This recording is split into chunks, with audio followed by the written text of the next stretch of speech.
నేను దేవరా బాబా ఒక యోగిని, శిష్యులకు ఇక్కడ యోగ విద్య నేర్పిస్తున్నాను. ఏముంటుంది మీ యోగాలో, ఏం నేర్పిస్తారు మీరు, ఏమంత గొప్పతనం ఏముంది అని అడిగారండి.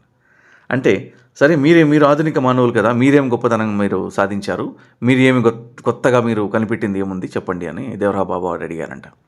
అడగగానే ఆ బ్రిటిష్ ఆయన ఏమన్నాడంటే, మేము చాలా కొత్త రసాయనాలు కనిపెట్టాము, చాలా కొత్త పరికరాలు కనిపెట్టాము అని అన్నారంట.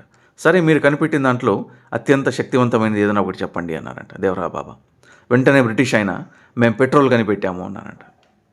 అవునా, ఇంతకీ పెట్రోల్ అంటే ఏంటి, అది ఏం చేస్తుంది అని. పెట్రోల్ ఒక ఇంధనం, దేన్నైనా మండిస్తుంది, ఎంత హీట్నైనా ప్రొడ్యూస్ చేస్తుంది, ఎటువంటి వస్తువునైనా బూడిద చేయగలదు, ఎటువంటి యంత్రాన్నైనా నడిపించగలదు అని అన్నారంట. అవునా, అయితే అదేం పెద్ద విషయం ఏం కాదే అని దేవరా బాబా వారు వెంటనే ఒక శిష్యుని పిలిపించారంట అక్కడికి.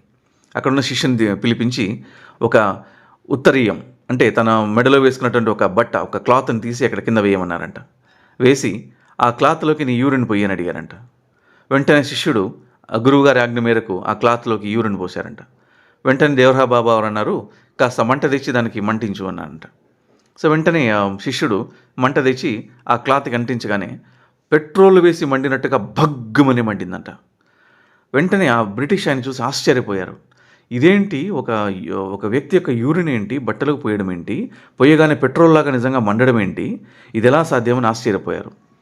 వెంటనే ఆయనకు అర్థమైంది, ఓహో, ఈ భారతదేశ యోగులు దేన్నైనా సృష్టించగలరు, just by will and wish.